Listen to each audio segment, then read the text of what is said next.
The microphones thrust forward like weapons, each one hungry for blood.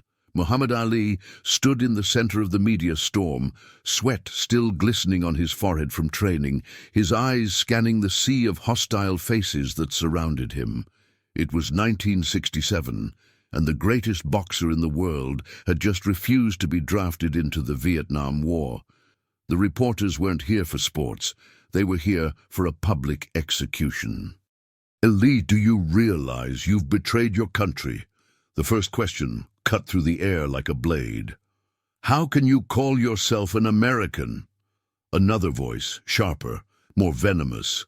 The champion's jaw tightened, but his hands remained steady at his sides.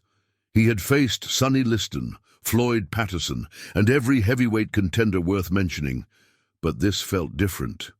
This wasn't about boxing anymore. This was about everything he believed in, everything he stood for, hanging in the balance. If you're already feeling the tension building, hit that subscribe button and drop a comment telling me where you're watching from. And don't forget to smash that hype button, because what happens next will leave you speechless.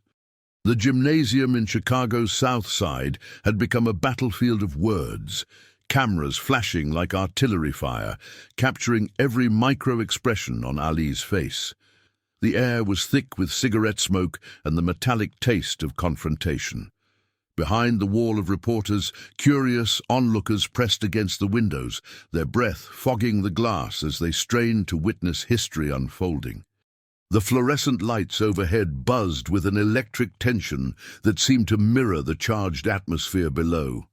"You're nothing but a draft dodger," spat a reporter from the Chicago Tribune, his pen poised like a dagger. "What do you say to the boys dying in Vietnam while you hide behind your religion?" The question hung in the air like a noose, and for a moment even the great Muhammad Ali seemed to waver. His usual quick wit, his dancing tongue that could sting like his fists, appeared momentarily paralyzed by the weight of accusation and hatred surrounding him. But then something extraordinary happened, something that would change not just that moment, but how the world would remember Muhammad Ali forever. A small hand slipped into his. Tiny fingers, no bigger than pencils, wrapped around the champion's massive palm with surprising strength.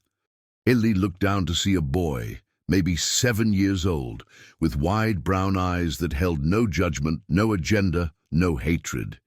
Just pure, innocent trust. The child had somehow navigated through the forest of adult legs and camera equipment to reach his hero. "Come this way, Mr. Ali," the boy whispered, his voice barely audible above the chaos. "My mama's waiting outside.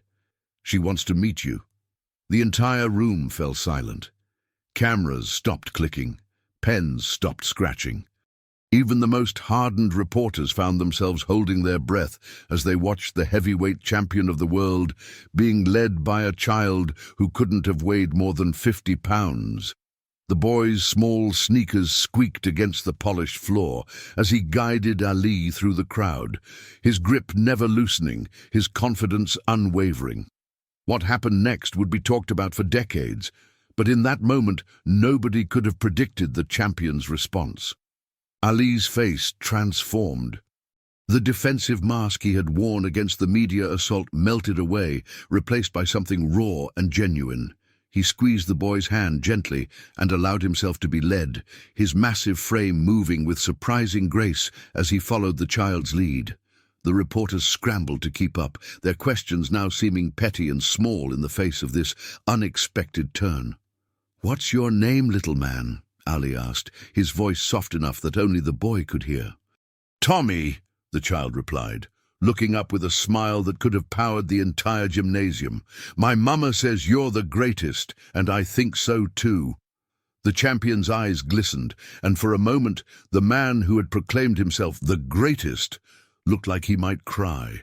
Here, in the midst of his darkest hour, when the entire country seemed to have turned against him, a child had appeared like an angel, offering not judgment but acceptance, not condemnation but love.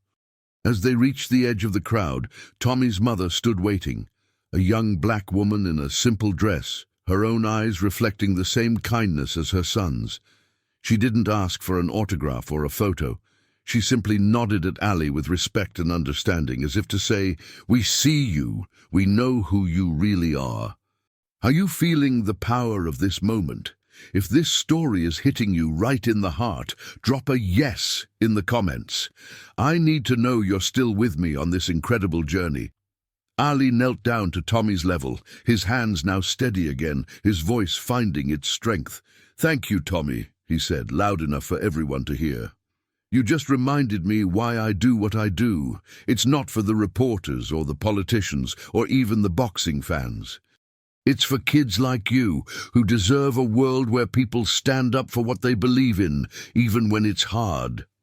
He stood up, turned back to face the wall of microphones and hostile faces, and something had fundamentally changed. The man who walked back into that media storm wasn't the same one who had been cornered just minutes before.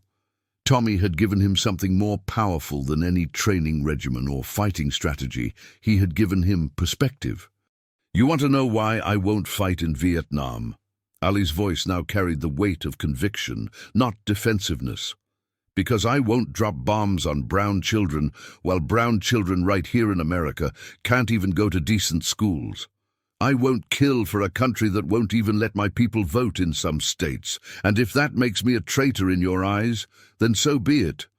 But in that little boy's eyes—" He gestured toward Tommy, who was now safely beside his mother. "I'm still a hero. And that's all that matters to me." The silence that followed was deafening. Some reporters shifted uncomfortably, suddenly aware of how their questions must have sounded to the child who had just witnessed their attack. Others scribbled furiously, recognizing that they had just witnessed something far more significant than a simple press conference. But the story doesn't end there. What happened in the weeks and months that followed would prove that sometimes the smallest gestures create the biggest waves. News of the encounter spread like wildfire. The image of the heavyweight champion being led by a child became iconic, appearing on front pages across the country and around the world. But more importantly, it changed the narrative. Instead of just seeing Ali as a controversial figure who had refused military service, people began to see him as a man of principle, someone willing to sacrifice everything for his beliefs. Tommy's simple act of kindness had done what no amount of arguing or defending could accomplish. It had humanized Muhammad Ali at his most vulnerable moment. Letters began pouring in from parents whose children had seen the news coverage. Kids from all backgrounds started showing up at Ali's training sessions, not to see the boxer, but to meet the man who had knelt down to listen to a child. The legal battles continued. Ali was stripped of his heavyweight title, banned from boxing for 3 years, and faced the possibility of prison. But through it all, he carried with him the memory of Tommy's small hand in his, the reminder that sometimes the most profound strength comes not from fighting, but from allowing yourself to be led by innocence and love. Years later, when Ali's boxing career was restored and he reclaimed his title, he would often speak about that day in Chicago. He would tell interviewers that Tommy had taught him the difference between being strong and being brave, that true courage wasn't about facing opponents in the ring, but about staying true to your values when the whole world seems against you. The gymnasium where it all happened still stands today, though it's been converted into a community center. On the wall hangs a photograph from that day, not of Ali facing down the reporters, but of him kneeling beside Tommy, both of them smiling. The plaque beneath it reads, "Sometimes the greatest victories happen outside the ring." Tommy grew up to become a teacher, inspired by the man who had shown him that heroes aren't perfect, but they're willing to stand up for what's right. He still has the newspaper clipping from that day, yellowed with age but carefully preserved. And sometimes, when his own students face difficult choices, he tells them about the day he held hands with the greatest boxer in the world and helped him remember who he really was. Muhammad Ali's refusal to fight in Vietnam cost him millions of dollars. 3 years of his prime athletic career, and temporarily his reputation. But it also gave him something invaluable, the knowledge that when everything else was stripped away, when the crowds turned hostile and the world seemed dark, there would always be a Tommy somewhere, ready to take his hand and remind him that love is stronger than hate, that innocence can triumph over cynicism, and that sometimes the most powerful thing you can do is simply trust a child to lead you home. The lesson echoes through time. In our moments of greatest trial, when we feel most alone and misunderstood, hope often comes from the most unexpected sources. It reminds us that courage isn't the absence of fear, but the willingness to do what's right, even when we're afraid. And sometimes, just sometimes, all it takes is a small hand reaching out in the darkness to remind us who we really are. What moment in your life has a child's innocence helped you see things differently? Share your story in the comments below. I'd love to hear how the next generation has inspired you. And if this story moved you the way it moved me, hit that like button and subscribe for more incredible true stories that remind us of the power of human connection.